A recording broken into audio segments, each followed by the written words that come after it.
everyone. I am about to do some ab work. I just took a walk, and sometimes if I'm not doing a full yoga series, I will do a little bit of stretching and a little bit of ab work after my walk. So here it goes. If you'd like to join me, it'll probably be about 15 minutes or so. And this is a routine that I've gotten into that seems to work best on strengthening my abdominal and low back area, and also not stressing my upper body, which has been the key for me as I've gotten older, because I tend to hold a lot of tension in my neck and shoulders. So you can see I have gonna use a bolster under my hips. You can use a blanket, rolled up blanket, or a rolled up mat. Although I do suggest you have a bolster in your house if you practice at home a lot, because it's really, really a good prop to have. So comfy. All right, so I'm going to shimmy my sits bones to the front. Notice I have the bolster positioned so that when I lay back, I'm going to have my body on the mat. Bent knees, feet about hip width apart. Sits bones are actually just off the front end here of the bolster. As I relax down, the upper body down, arms by my side, palms up. This is a supported bridge position. So you can take a couple of breaths here and allow your body to acclimate. So we're going to take the knees up to the chest. You'll notice my sits bones will come up and my hips will come off of the bolster. And that's fine. If that doesn't work for you, then just let your hips stay down and you bring your legs up. You can keep a bend in the legs. If you can keep them straight, go ahead and do so. Just be aware that if you're always super straightening the legs, it kind of creates a tension that might inhibit the flexibility aspect of it. If we hold it too tight, sometimes we're actually going against it.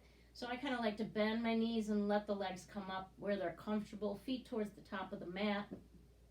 And then maybe I'll bring my legs towards straight and give the back of the legs a little massage here. So then we bend the knees to the chest again. Feel that stretch. Again, my hips are coming up. Now you want to make sure when you're on this bolster that you've got a really good support. You don't want just the lower hip, just the bottom part of the glutes on the bolster. Otherwise, there's no point in using it. The reason I like using the bolster is because it lifts the pelvis up, and when I bend my knees up and extend the legs up, it gives it a little bit of a pelvic tilt. It extends the lumbar spine a bit, and the reason I like that is because it helps to remind me to keep the work in the front of the body. So you want to keep your legs at least at 90 degrees here. So watch what happens when my legs fall to the bottom of the mat. You watch my pelvis tilt down. So it's bringing more of an arch into my back. I don't want that. I want to keep the work in the front of the body. So you'll see when my legs come up towards the top of the mat, I'm using more of the abs and stretching the lower back, because they act in almost a counter sort of way. They're antagonistic muscle groups. So when one is stretching, one is flexing. When one is flexing, one is stretching. So that's how that works. So we want to always keep the legs up in this particular ab exercise, at least at 90. And you can always bring them a little closer to the face with the hips coming off of the bolster. We're going to take the left leg towards the face, and the right leg's going to go down towards the bottom of the mat. So this is about a comfortable place for me today. I am getting a nice stretch in the back of the leg, which is nice after my walk. And I am getting some leg strengthening in this exercise as well. But right now, I feel it right through the abdominal areas, and that's exactly where I want to feel it. So then we're going to switch, bring the right leg up and the left leg down. Now I'm going to give you an example of what not to do again. This is not what we want, right? You can see my abs stretching, my lower back contracting. I want to keep the work in the front of the body. So I go into that scissor again. Keep the breath going. Make it a sustainable action. If it's too much for you, then you narrow that angle of the scissors. And when we're going to do a continual action here, but we want to go slow, you don't want to whip the legs around, otherwise you're really not, you're using the momentum and not really the strength. And as I say, you want to feel the whole range of motion of the pose or the movement. So we'll do the scissoring. Now I can feel my neck tense, so I have to relax. Relax the upper body, the chin, the jaw, the eyes, the neck, the shoulders, switching. And if you don't know if you're working it and you can't feel it, put your hands on your lower abdominals and you'll feel them tensing. So we do this for a set. And you can do this on your own as much, as long as you like. You can keep going for hours. But you'll notice with my upper body relaxed, I'm not getting any tension and holding in my neck. And that's, for me, a big piece. So we're going to scissor, and then we're going to take it to a scissor and hold it. As you get stronger and more flexible, you'll be able to increase the angle of the scissors. But I don't want you to do that until you've got the movement down and the strength developed in the abdominals. So I'm going to switch again. I'll take mine down a little bit lower so you can see how that top leg didn't move. I don't want to bring the bottom leg down and have the top leg come down. You want to be able to keep that top leg high towards the chest. One more time.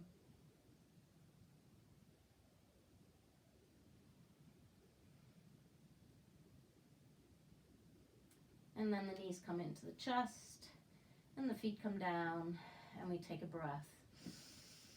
Bringing it back to neutral each time we come out of a pose or a movement. So now we're going to do that again, and I'm going to show you another aspect to it. And again, this is contingent, a lot of it, on the hips being raised. If you have your hips down on the mat, I would suggest this is probably not the best ab exercise for you because it's too easy to pull the low back. You can certainly place your palms under there and that will give it a little lift, and that might be enough for some. But I really suggest you get some sort of support under the hips when you're doing this, at least to start. So we're going to do, this time we're just going to rock the hips towards the top of the mat. So my hips are coming off. They're lifting and going back towards the top at the same time. So we are using some momentum here to do this rocking because I want you to get the idea of lifting the hips off of the mat.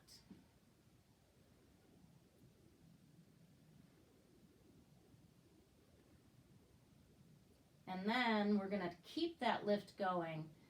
So we're going to go into the scissors here. I'm going to do this slower at first. Then when the feet come together, we're going to take that lift and then go into the other side.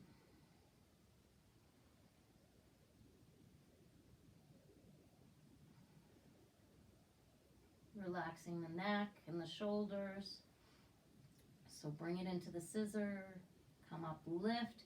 If that lift doesn't feel right for you, then you just don't do it. And then your body will let you know. One day you'll probably be doing it and it'll just be kind of part of the rhythm of the movement. And that's what I like. So I'm using my abdominals here. I mean, I still feel this very profoundly. So you can stop anywhere along the spectrum. Don't expect to go as long as I do or as long as your neighbor does. It's just when you feel it and you feel that struggle and strain starting to take over from the movement, you relax your knees to the chest, bring the feet out on the mat, and stretch the legs out, inhaling. And arms come down, bend the knees again. So this time we're going to take it, the same thing holds true, bending the knees to the chest, extending the legs up. I've got them slightly closer to the chest, again, so that that pelvis doesn't tilt. And this time we're going to take them side to side. The legs are acting as one unit.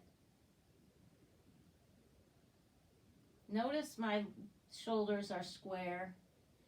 I'm not pressing into it with my upper body. I'm trying to stay as relaxed as possible.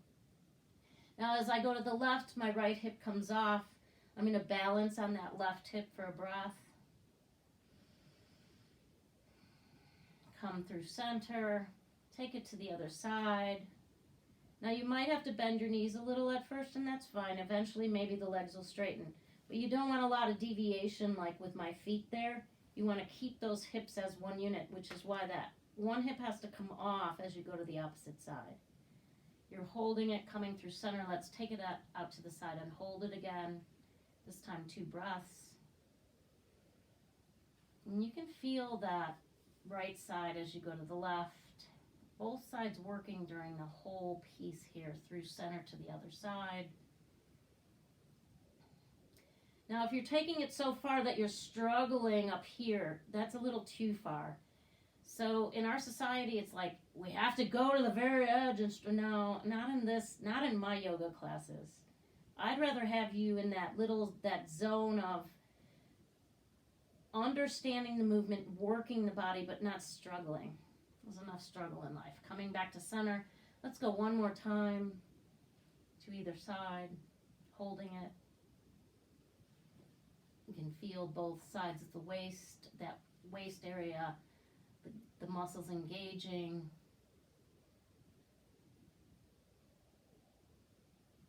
And then we're going to take it slowly, pendulum-like, side to side. Let's flex the feet as we go.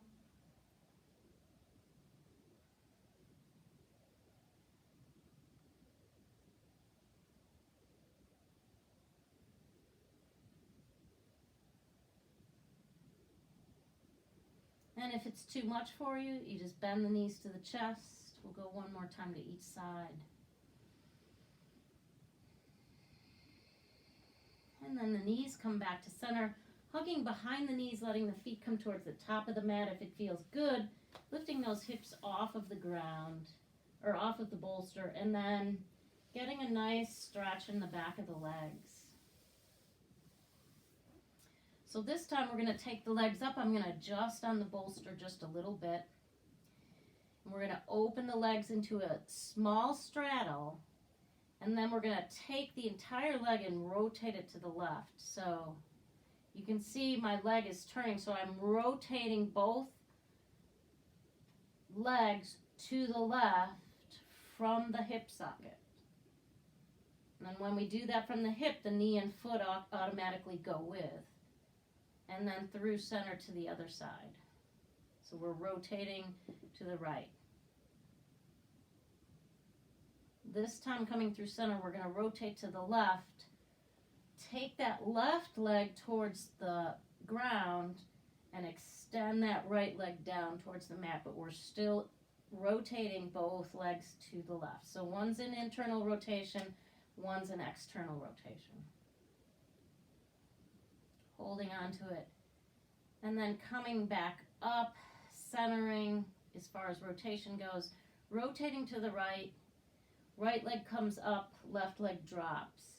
So again, you're feeling it, I'm feeling it a lot in the waist area on my left, from my ribs all the way down to my hip.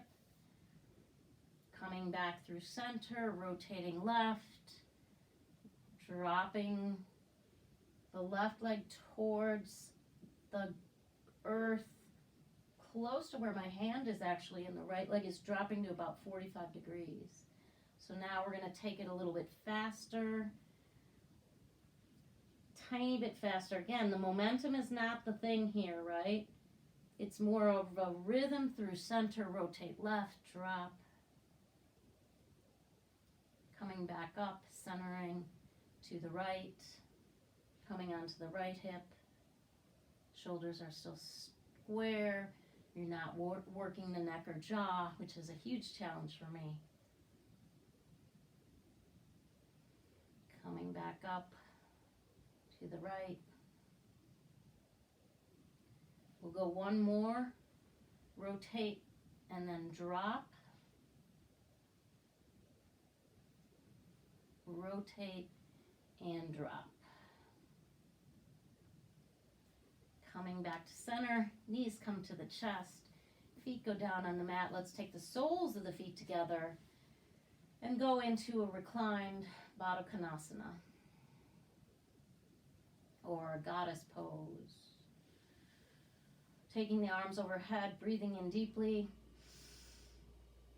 and knees come back to center. This time we're going to take the feet to the outside edges of the mat, pigeon toe the feet or turn the toes in, knees fall together, internal rotation at both hip joints.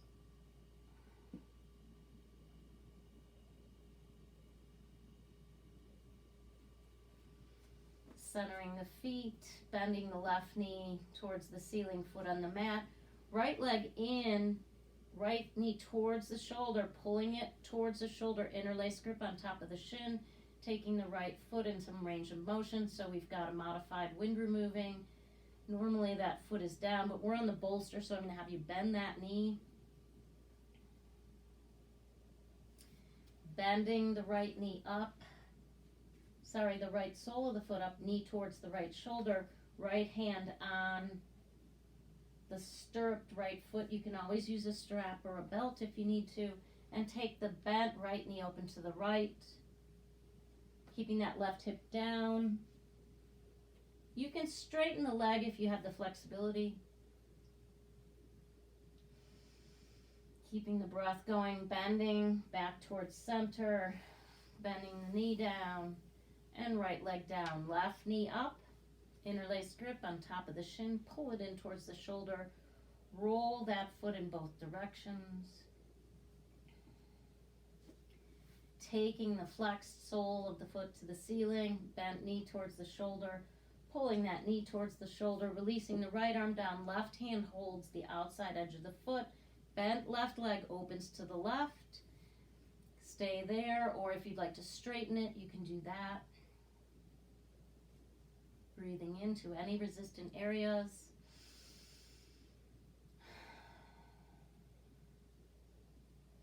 Remember, you can keep that there if you want. If it doesn't feel right to open it, you can even keep that knee in the shoulder the entire time. You're still getting a great effect here. And then we're going to take that left leg down, stretch the body out both directions, inhaling. Exhaling the arms down, bending the knees, lifting the hips up, taking the support out from under your hips, slowly letting the hips come back down to the mat. One breath in neutral. And then we roll to the right, come up to a seated position, and there you have it. Ab and stretching, a little bit of stretching. So when you don't have a lot of time, you don't have to do a full series. I hope that helps. Check out my website for more, triciaschwaba.com, TRICIASCHWABA.com. May love guide your way.